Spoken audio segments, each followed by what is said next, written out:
Excuse me, where's the art room? There. Oh, thank you. See, I think this is where she said.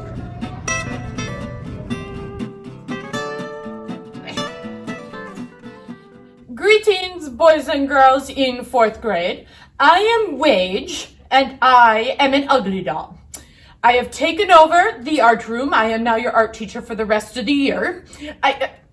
Who on earth left my door? Hello, Wage. And what are you doing? Nothing. Well, I got excited when I heard you were doing an ugly doll lesson, and I just wanted to be part of it. Well, yes, Wage, I am going to do an ugly dolls lesson.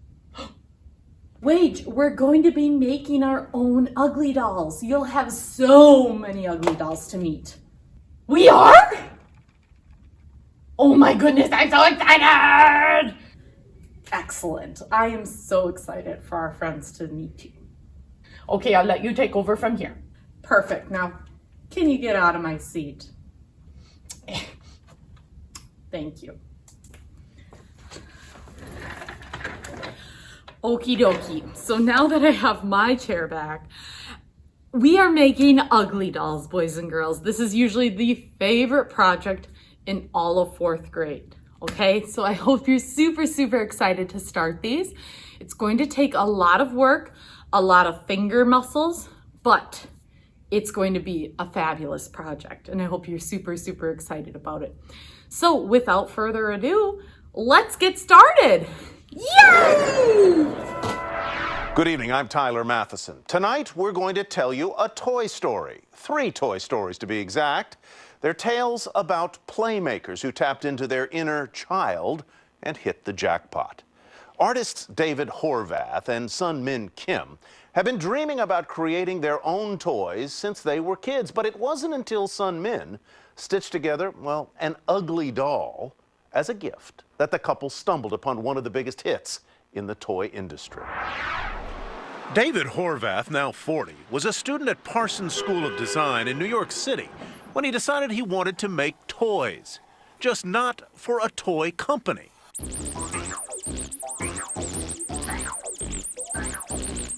I would say, hey, I want to tell stories through books and toys that I just create that's not based on something existing. And they would kind of nod and say, well, good luck with that. But fellow student Sun Min Kim understood what Horvath was talking about. She pretty much grew up wanting and dreaming about the same things that I did. The dream was to create a fictional world through toys, books, and products yet to be named.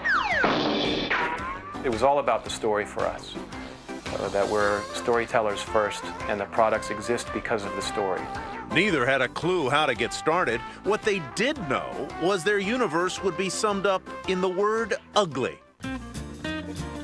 Our first conversation ever was about what is ugly and what does ugly really mean. And to both of us, ugly meant unique and different and special. After graduation in 2001, their dream came down to earth in a hurry when Sun Min's student visa expired and she moved home to Korea. That was the kick in the pants for me. I was either going to do what we were constantly talking about doing, or I was never going to see this girl who I was madly in love with ever again. Horvath kept up a steady stream of letters to Korea. And I sent her many letters, we'll figure it out, and inside I'm wondering how in the world are we going to figure this out. He signed every letter with a drawing of a quirky character he called Wage. A little orange guy with an apron, wearing a kind of an apron like he's a hard-working guy apron. One morning, he received a package in the mail from Korea. Inside was a plush, hand-sewn doll. And she turned that little character into a doll for me as a present. And she'd never sewn anything before. She didn't really know how to sew. Horvath showed the doll to his friend Eric Nakamura, owner of Giant Robot, an independent toy store in Los Angeles. Nakamura thought Horvath was making a pitch. And I'm like, hey man, look what Sun Min made. And he was like, hey, yeah, that's great, man. Oh, I'll take 20 of those. Horvath called Sun Min in Korea with the news. I should be calling to say thank you, and my gosh, how did you do this? I said, oh, I just made it. I saw your character in the letter, and I was very motivated to just make that for you. I just wanted to make it for you. And I said, well, I need 20 of them. They called the quirky creation Ugly Doll and added a tag to each doll telling the character's story. They retailed for a pricey $30 each. The first 20 dolls sold out in a day. Sun Min sewed 40 more of the Ugly Dolls by hand. Those were off the store shelf in 2 days. For 18 months, Sun Min hand-sewed hundreds. They added more characters like Babo, Jero, Cinco, Wedgehead, and Icebat. Then Horvath got an anxious letter from Sun Min. I've made 1,500 of these things and my fingers are blue and red, and we're either going to have to stop or do this for real. Getting real meant creating a company and finding a factory to make the dolls. The working capital was the $3,000 from the dolls they'd sold to date. Sun Min found a factory in Seoul. Horvath moved back to New York City to drum up retailers to sell the dolls. They wanted to keep their operation small and independent, so they didn't pursue the big toy stores. There were all these rules that we'd heard about, so we thought, well then, let's find places where it seems like the rules don't really apply. Horvath wandered the streets of Manhattan in search of stores that might be willing to break the rules of retail. I just spent months going up and down every single street, starting from the financial district back and forth, searching every avenue and every street, looking for similar shops. And these shops included everywhere from museum gift stores to the window display at Barney's New York and funky little boutique jewelry shops. Barney's is a high-end clothing store that had never sold dolls, ugly or otherwise. But like the small boutiques and museum shops, buyers were charmed by the concept and the love story behind the company's beginnings. They saw it as more than just a line of plush dolls. Especially with the tags, I think they were almost as excited as I was about the whole thing. In less than a year, Horvath and Sun Min were ready to reach beyond New York and LA to the thousands of small, independent toy stores across the U.S. and overseas. The next time I actually was able to see Sun Min was at the International Toy Fair in New York City.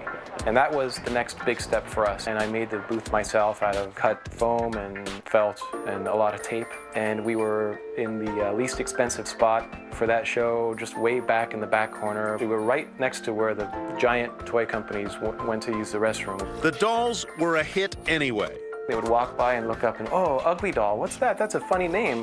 The booth fulfilled Horvath's promise to Sun Min that they would realize their dreams, and that meant not letting Sun Min get away.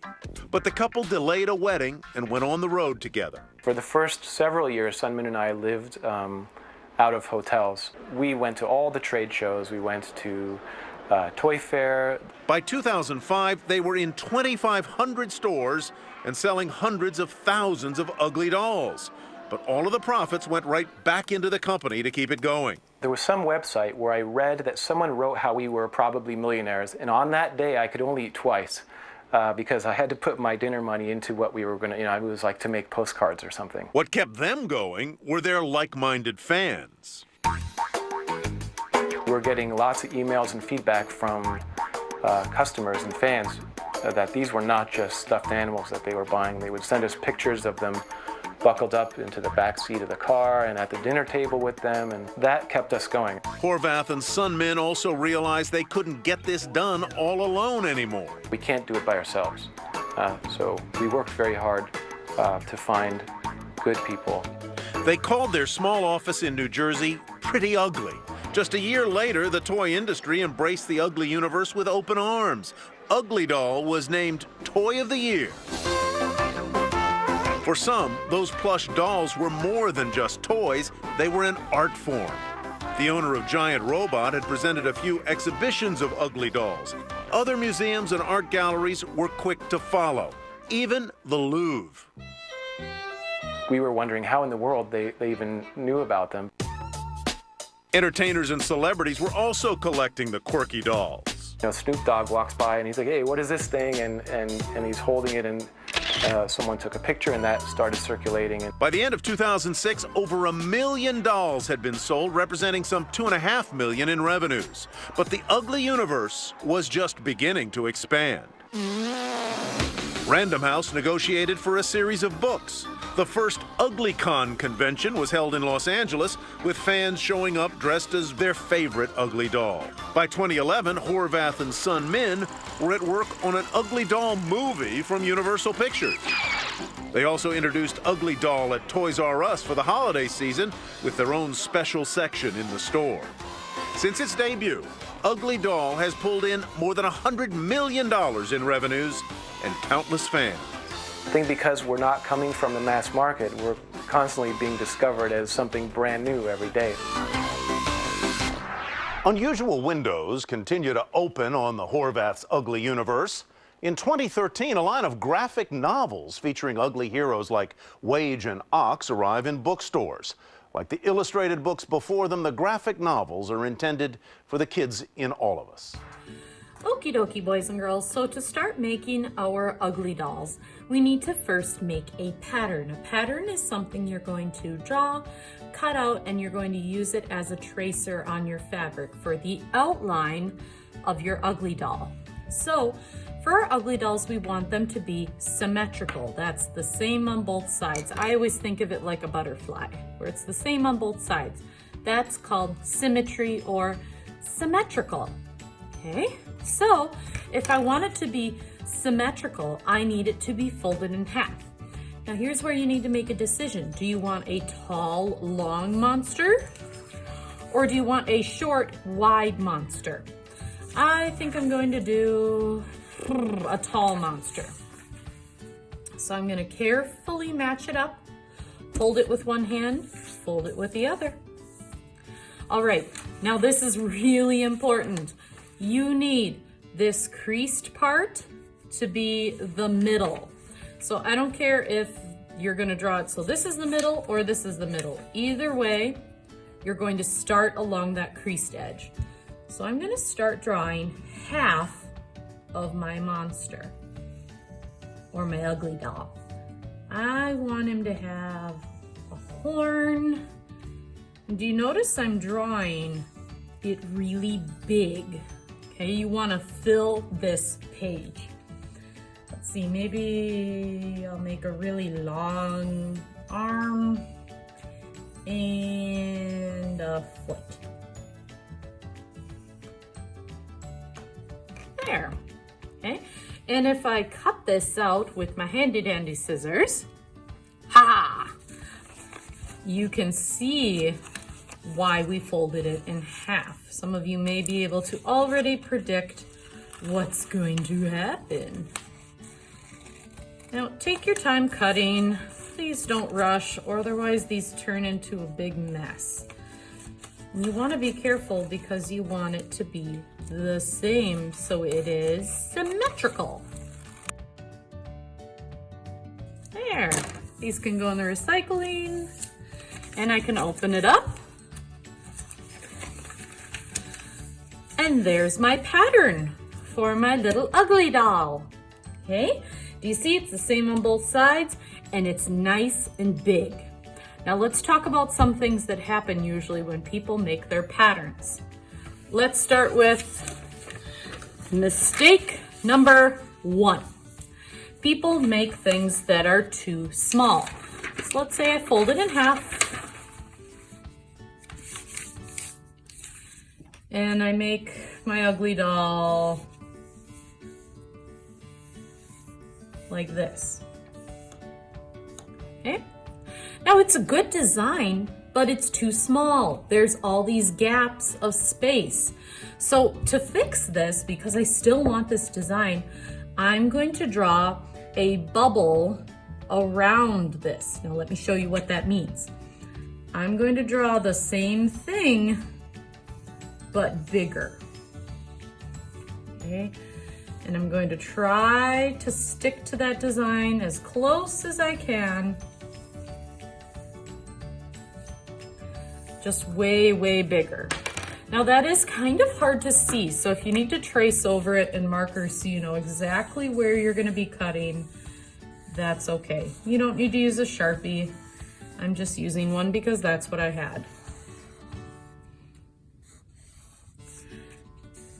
Okay, so that's how to fix mistake number 1.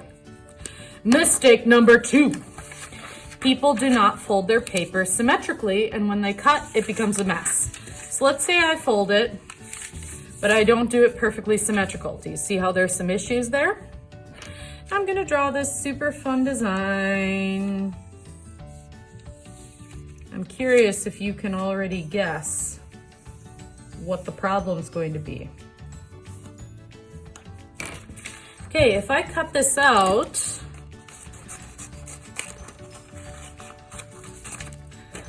let's see what happens. Do you already see some issues? I see some issues.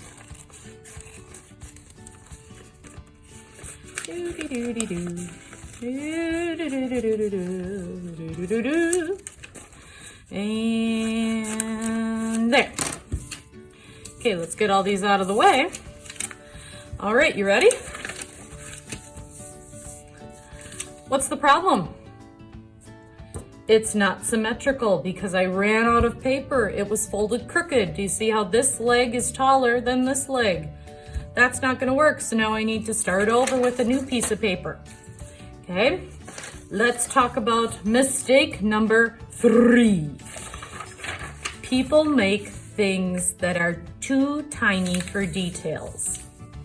So let's say you make your monster really big, which is great, but you make things too small. See how I made some really teeny tiny details?